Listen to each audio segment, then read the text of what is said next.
Hi. So originally, well, also no Squish Gang is present because Gus had a little accident on the Squish Gang bed. So out until further notice while I have to deep clean all the pieces. So what happened here in this video is I did a live stream going through the podcast with Ruby Franke. But the stream was kind of slow paced and low key, like messed up, showing private information like 3 different times.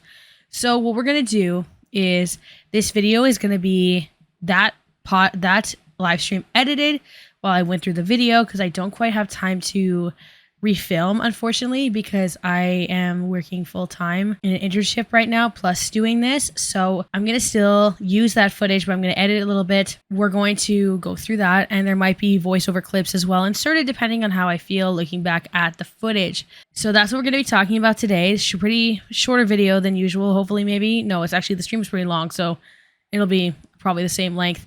Anyways, links, source, ways to support the channel, including Amazon, Patreon, members, all that kind of stuff down below, along with an email to suggest content and contact me. So that's there as well. There are not 3 parts to the video, it's just the stream. Thank you to my members and patrons as well. And I'll see you in the stream. Today, I want to do this like kind of more like less lollygagging than usual because I actually want to like have this as a piece of content. Also, if you can hear, my voice is still a little bit messed up. There's no pain left. I just sound like this. I don't know if I've like permanently damaged my throat somehow, but today we're going to be looking at the podcast episode that I discovered upon my Ruby Franke research, because I've been like literally floating around people's comment sections talking about it and still nobody's analyzing it or mentioning it in their research. So I'm going to kind of just like have it on a video and then maybe more people will kind of reference it and it will open up a few things. One of you, thankfully, put it into the Google Doc that Sherry Frankie's collecting stuff with, so we'll be able to do that. So that's up there. But yeah, I think like listening to the whole thing, and obviously we'll do like a reaction type deal, will really kind of open our eyes, I think, a little bit. Also, my makeup's a little bit crusty because it's been on since 7 a.m. So okay, let's get right into it.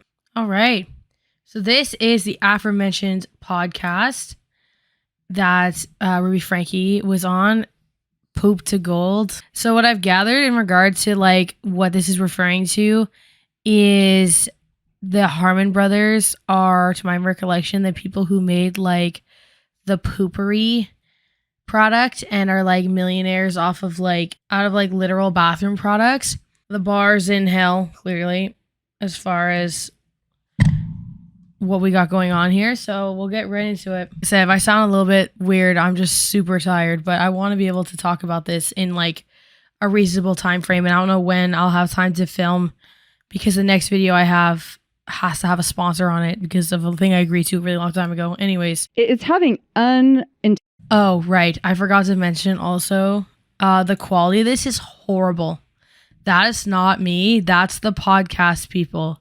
And I literally think like the Harmon brothers are like billionaires, or if not, they're like multimillionaires. And my poo-poo quality YouTube videos in my room with my cheapest Yeti possible, that's not the Snowball, like have better sound. So I love that. Anyways, it's having unintended side effects. These children, 8, 9, 10, 11, and they're watching this and they're putting these pieces together, but not in reality. So they're saying, here's a happy family. I want that in my life. And they have a swimming pool in the backyard. And they're taking month trips on Disney Cruise Line. So therefore, I need those things. We're all about turning a crappy situation into something positive. $250,000 of credit card debt. I still remember the day when no one turned up. Throw it in the garbage and start from scratch. I could give myself a chance, so I started something.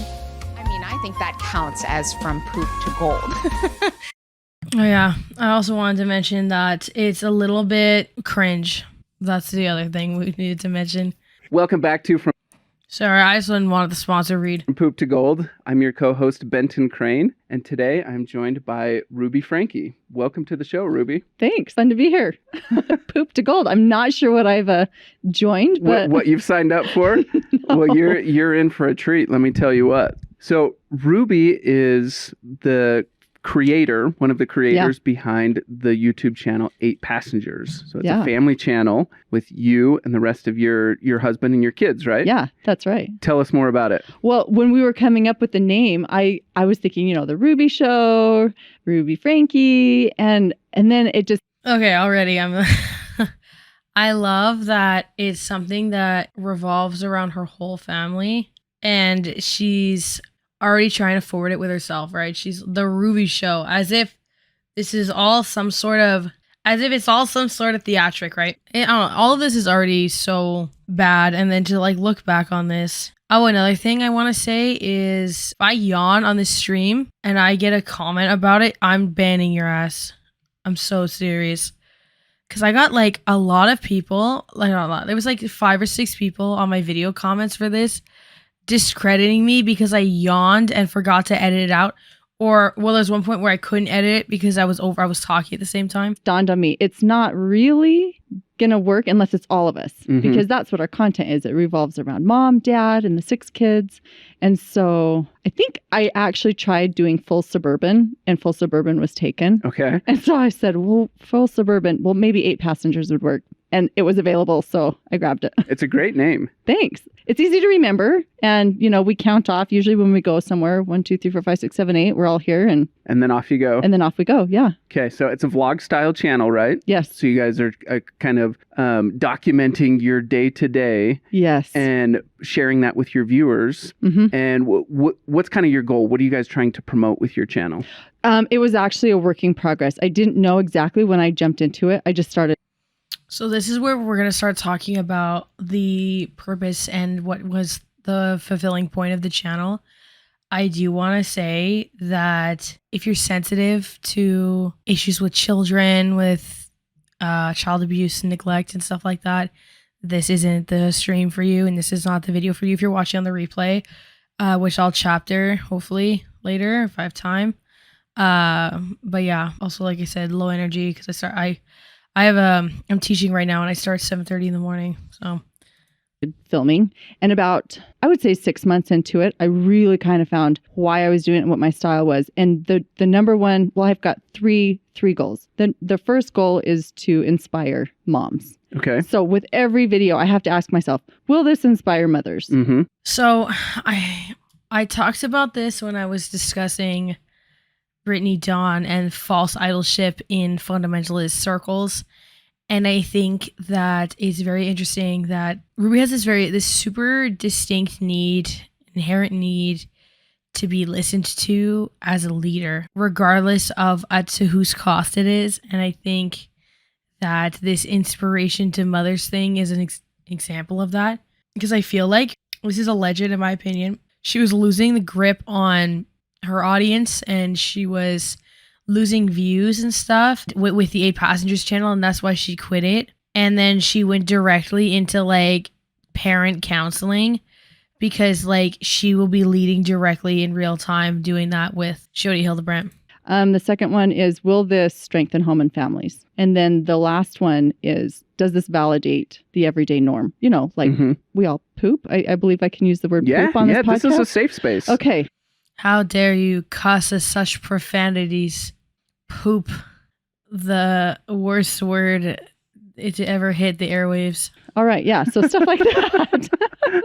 So I love that so much because so much of what's happening on social media is all revolving around, the perfect image, the curated background and clothes and everything. I know, right? And as we're all consuming it, that can be kind of unhealthy to to how we damaging. feel about ourselves, right? Well, it's promoting, it's having unintended, as far as 15, 16, they're watching this and they're putting these pieces together, but not in reality. So they're saying, at the beginning of this, as in like 2 minutes ago, she was saying that she wanted to inspire mothers for their family dynamic, and now has bridged into knowing that her audience is predominantly children from 8 to 16. So she knows that. So she's admitting to the group in which the channel served to.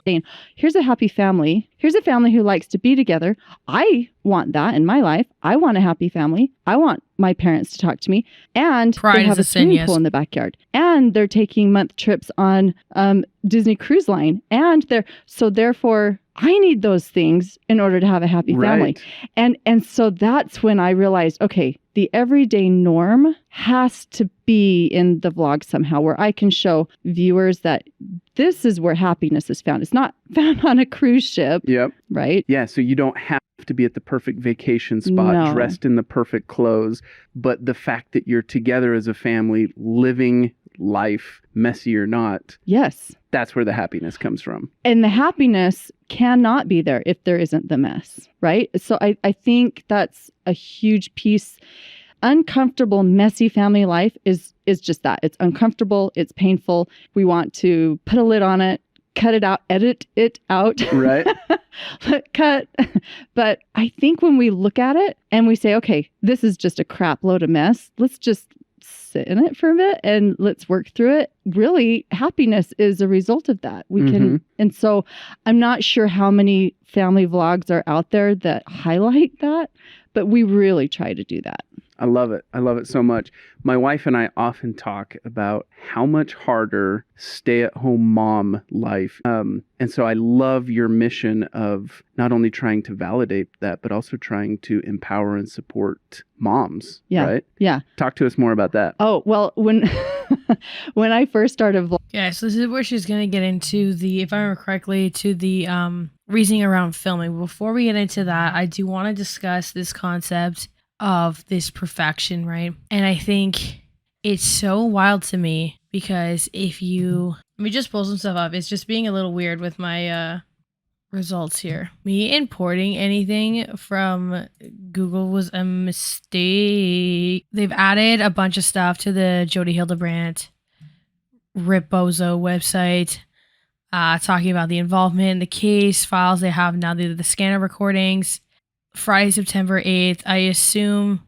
Oh, so they actually have. Oh, so this is the Dad Challenge podcast version of the court hearing stream. I wonder if a lot of this led to like the harassment issue they were having. And then they have a bunch of other stuff. WebEx court. Ooh, I don't want to. Okay, I'm not going to do that. Holy moly. But yeah, so with the Jodi Hildebrandt stuff, they have the news coverage and things like that. Anyways, so they talk about the concept of her connections thing, right? And this idea of distortion and existing in distortion. And I think a lot of this is definitely very interesting because so she's talking about how like perfection is a main issue in the kind of family dynamic, despite the fact that this concept of distortion is literally based on every humanistic trait of somebody being wrong. So it's like the three fundamentals of like honesty, humbleness, and faith, I think. So this is the connections coaching, now that I can do this. So you have all of these different little silly little infographics. So the connections page is still up, so we can still look through all the episodes and things like that. So the concept of distortion is the main point in this sort of, see, humility is one of them right there. Imperfection essentially is existing in distortion and how that makes you like horrible and you are to work within the exact parameters of this really terrifying looking lady right there. So now we have a concept of like how her whole connections coaching setup was essentially reliant on this concept of perfection, despite the fact that she allegedly started this channel to not have that be the reality. Let's listen more. Blogging, I was doing all my own editing. And so, midnight, I would sit down and go through my footage and I would see all of the footage of me yelling at my kids, biting at my kids, snapping at my husband. Repeat that. And it was so embarrassing. I had this moment where I remembered my mom telling me, Ruby, if you could just see yourself right now. And there I was seeing myself. So let's play that back a little bit. Yeah. Talk to us more about that. Oh, well, when, midnight, I would sit down and go through my footage and I would see all of the footage of me yelling at my kids, biting at my kids, snapping at my husband. Repeat that. And it was so embarrassing. I had this moment where I remembered my mom. So there's 3 things wrong with this. 1, the guy laughing while she's saying this. 2, the existence of this in the first place. And 3, the fact that she just calls it embarrassing. Imagine abusing children on camera that you have to sit and rewatch your actions, and the word to describe this is embarrassing. Now listen to how she says her mother describes it. Telling me, Ruby, if you could just see yourself right now. And there I was seeing myself, and it was so embarrassing. And I thought, okay, this is a lot of work at cutting all of my crap out. How can maybe I should just stop with the yelling and the biting and the snapping. And so as I would roll the camera, it was a reminder to me, hey, cool it. It's not a big deal, you know. So she's saying that it gets so drastic for her. It made her job of posing this perfect family on YouTube harder because she's such a piece of work that she kept having to edit around herself. And that's the main problem. She's saying that she needs to stop doing that so that she has to edit less. And so I started, when I would start losing my patience or when something big would happen, first go get my camera. So I would notice my triggers and I would grab my camera. And therefore, because I was filming myself, I was more likely to make a humorous little video clip out of it as opposed to... So it actually became something that helped you develop your own, I guess, style of how to deal with these hard situations. So she's literally so volatile around her children constantly that she could not treat them fairly and with kindness without filming it. So without being able to monetize the content as the incentive, she could not have a humanistic approach to raising her children. Yeah. One of the first videos where I realized, okay, this is going to work was I was in a rush to take Russell to the dentist, and he was freaking out, anxious, didn't want to go. He was hiding underneath the table.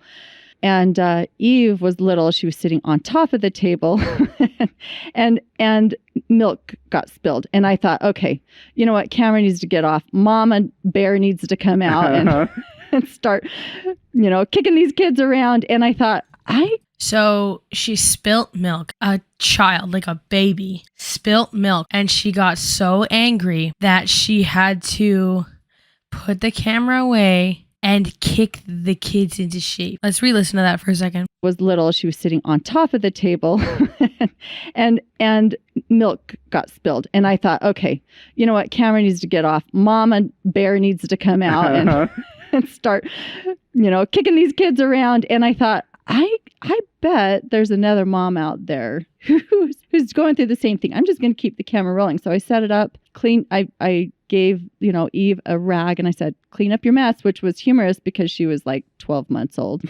It's really funny to make a baby clean when you don't want to clean because you think somebody who's not even really able to form sentences yet should be doing housework. It's like the rage that she's the epitome of that concept of don't cry over spilt milk. And she's so deranged that she can't handle the concept of being able to actually care for her family properly without, I don't know, everything has to self-serve, right? Everything has to serve her ego, her drive, her pockets. And it's just really sad to see. They're from Utah, by the way. It helped me calm down. It helped validate all the moms who were watching that said, hey, messes are made everywhere.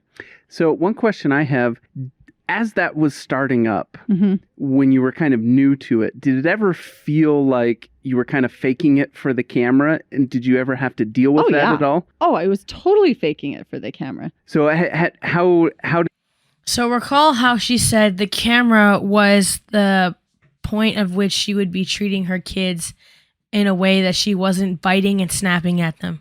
And she said for so long that was fake.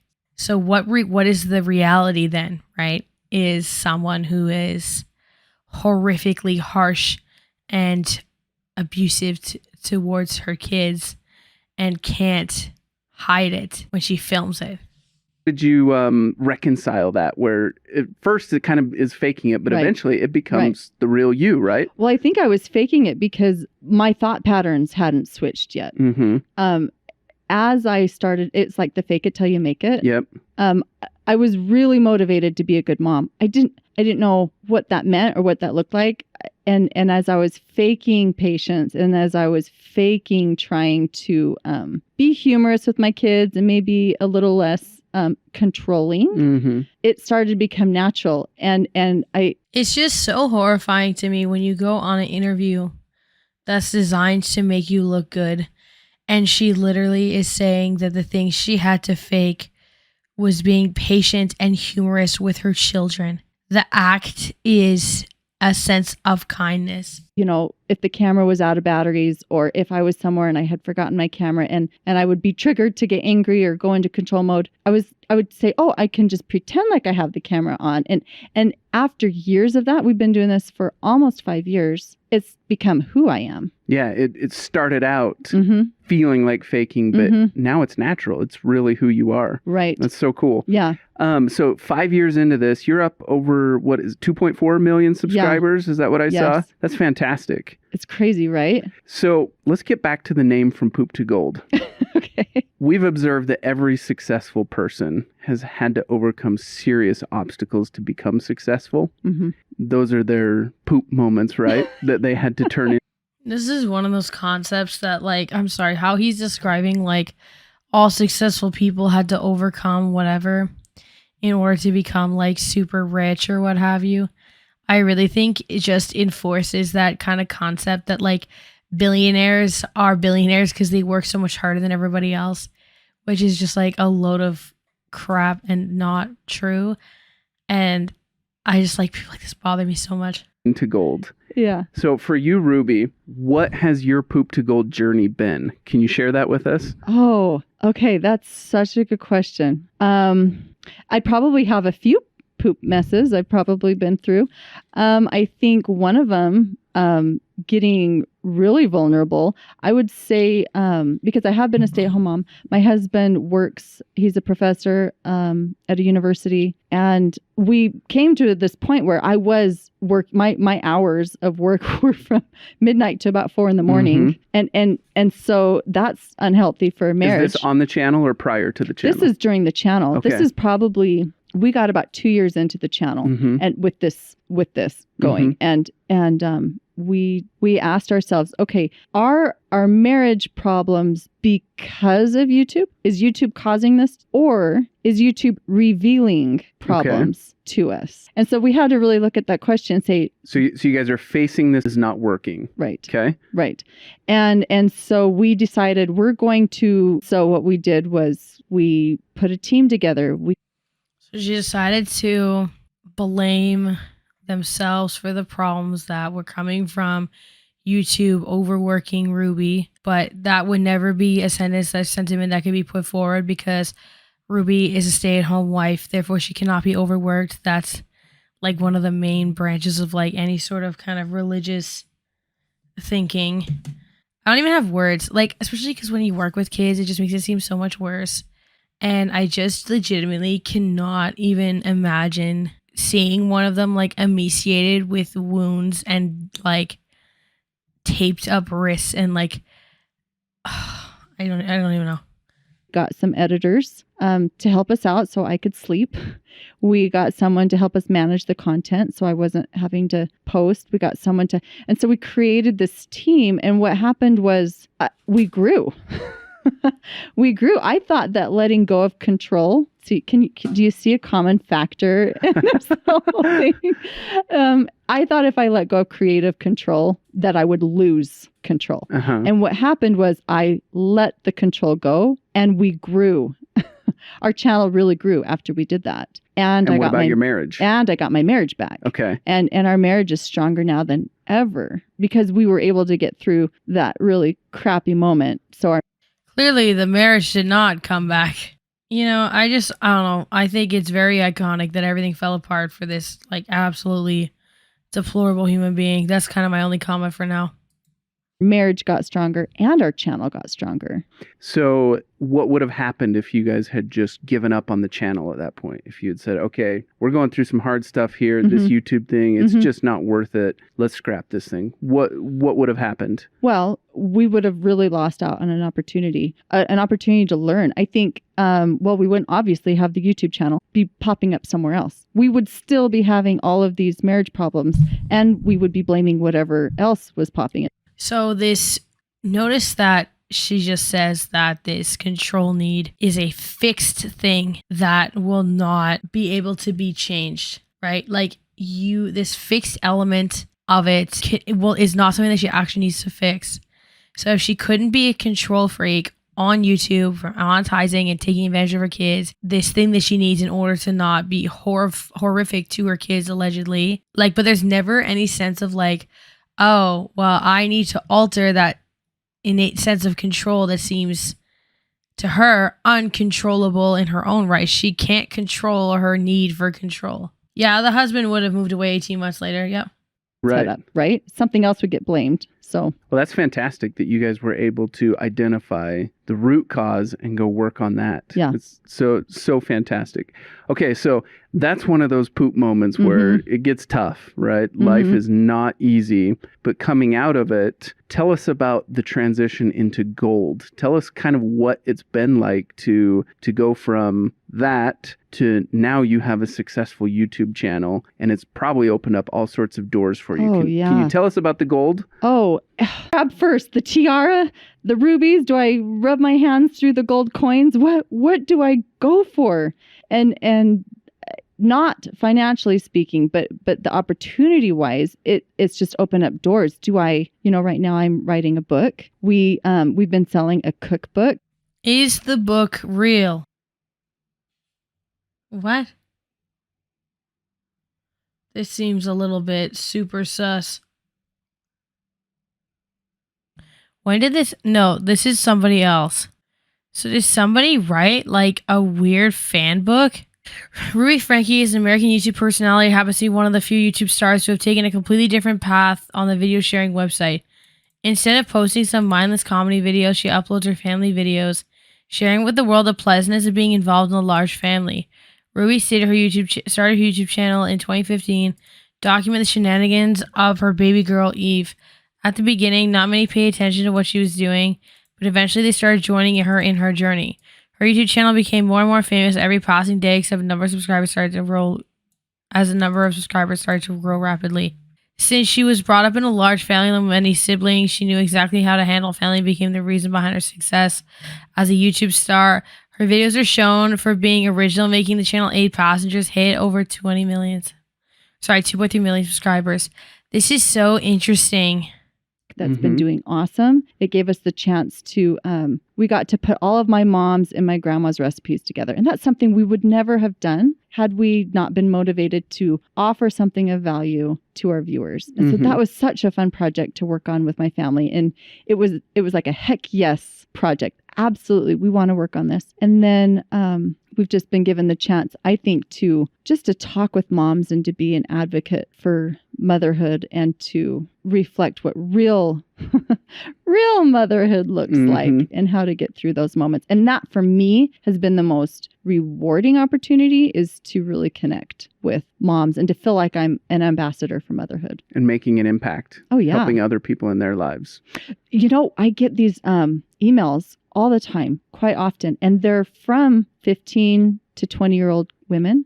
And they tell me things like, you know what? I never thought being a mom was an option. I was always discouraged from it. I was told getting a career was the most important thing. And so I just never had it on my plate. But watching you, I kind of think maybe I want to try a family. And I think that's so great. To have that kind of impact. Yeah. That's amazing. To know that you can do both. You can have both. You don't need to put a family away just because you want to, have a job and a career. You can do both. I love it. I feel like so much of at Harmon Brothers, we're advertisers, right? Which is a completely unrelated field. But in the world of advertising, people always believe that there's this big either or decision. Emails all the time, quite often. And they're from 15 to 20-year-old women. And they tell me things. Did anyone catch the 15 to 20-year-old women thing? 15-year-old women.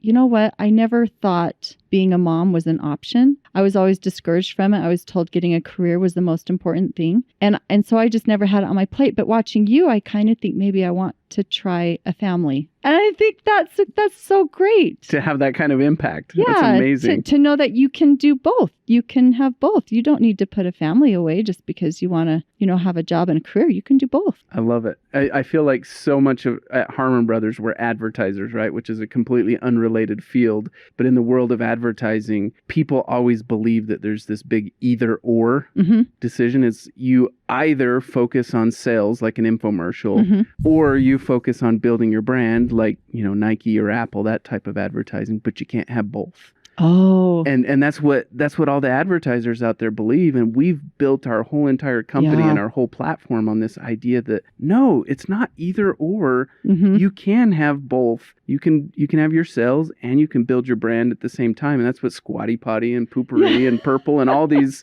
all these campaigns that's the strategy that we took. Yeah. And so I love hearing this same thing for moms. It doesn't have to be either you're a mom or you're successful in your career. Right. That's why I thought they were the Poopery brand people, not like advertisers. I feel like this interaction is just two completely self-serving people that will just try to connect anything back to them as much as they possibly can. Yeah. It can be both. Oh, totally. Yeah, I love that for sure. That's fantastic.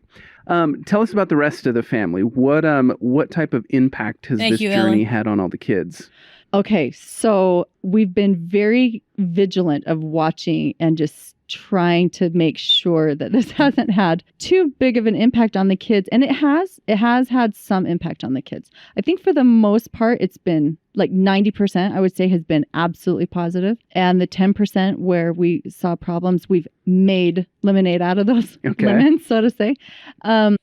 Yeah, so these family vlogger people, I think the thing is, no matter the actual cost to the kids emotionally, they see it as good no matter what because they made more money to raise their kids with. I think that's the ultimate impact. Also, the other thing is that I'm keeping this up as well in case this podcast episode gets blocked off the internet, that at least it exists somewhere. You just have to cut my chattering out in the middle. So one of the impacts was we were driving down the road and this car was in my blind spot and I was getting really upset and the kids were like, "Mom, this car won't let you pass.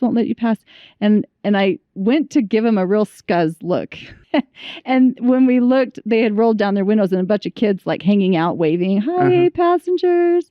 So one of the impacts is our kids know they're always being watched. Yeah. And that's really been a motivator for them to.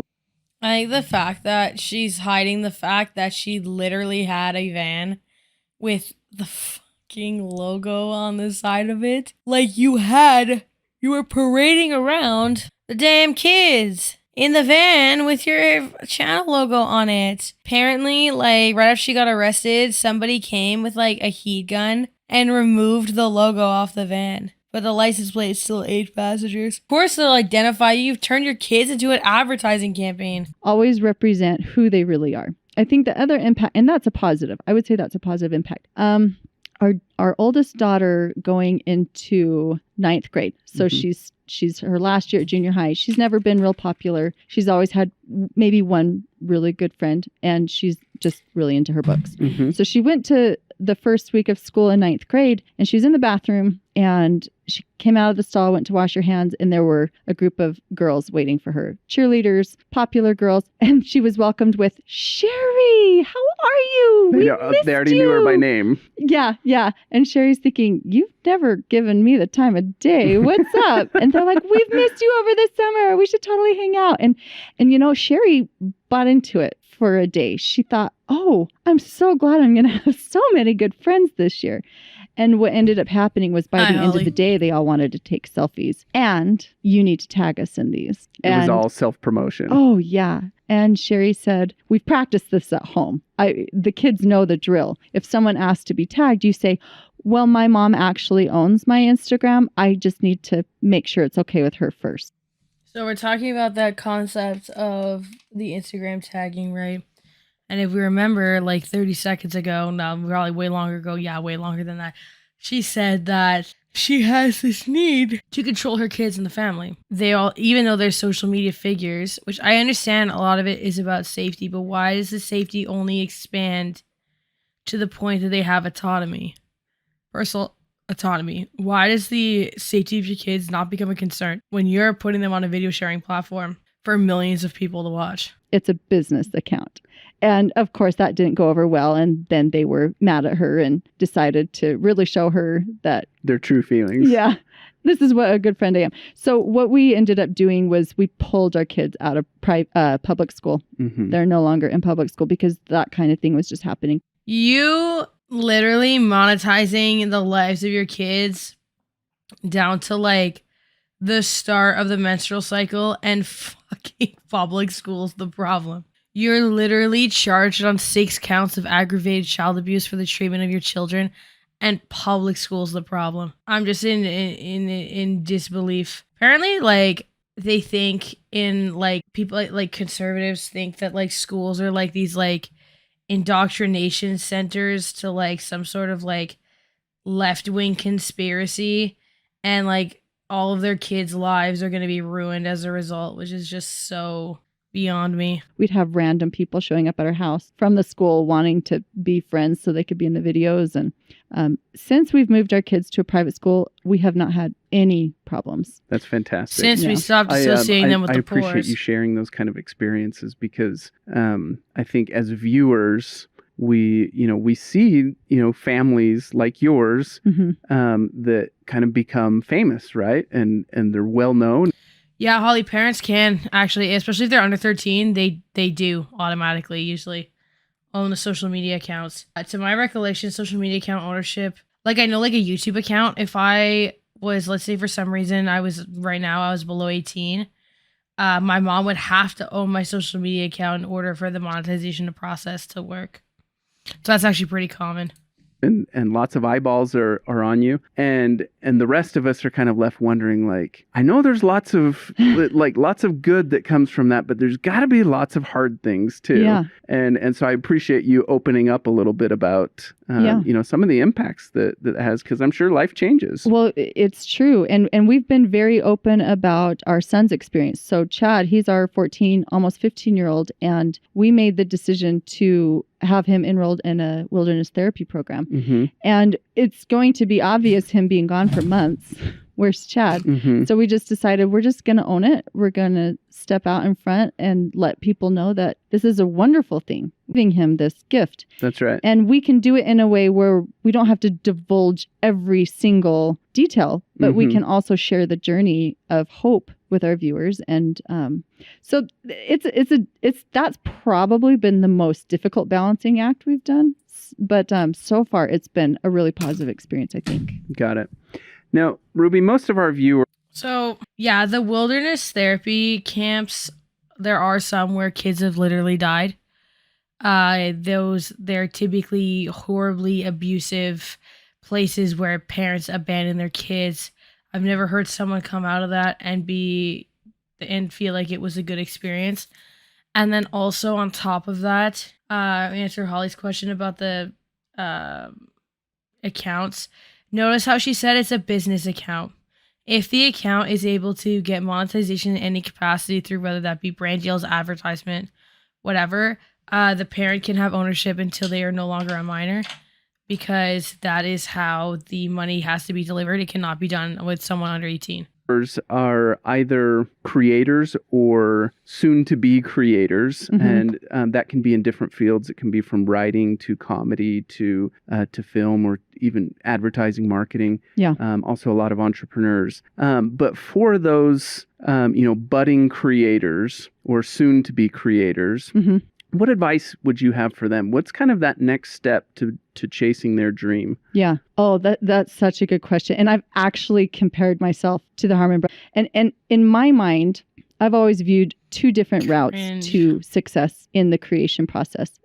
My route has been, I have a message and I don't know how popular or trendy my message is, but I'm going to package it in the most beautiful way I am capable of. It may be a B plus package, or it might be a C plus package, but my passion about it hopefully will resonate with someone. And that's what matters. It's yours, right? Yeah. And then it's mine. And what that has done is it's released me from feeling like I need to chase all of the trends. I need to make people laugh. I need to be funny. I need to be entertaining. I need to be, in order to be successful, which is not true. I have never been accused of being funny. You make videos on the internet and you literally just said, like, I don't need to be entertaining to be successful. Because it's just because you're not who's entertaining. It's the children that you exploit that are entertaining. This is such a, like, maybe it's the rhetoric degree making me like absolutely brain broken and overly analytical into like every concept and every little thing that someone says or does.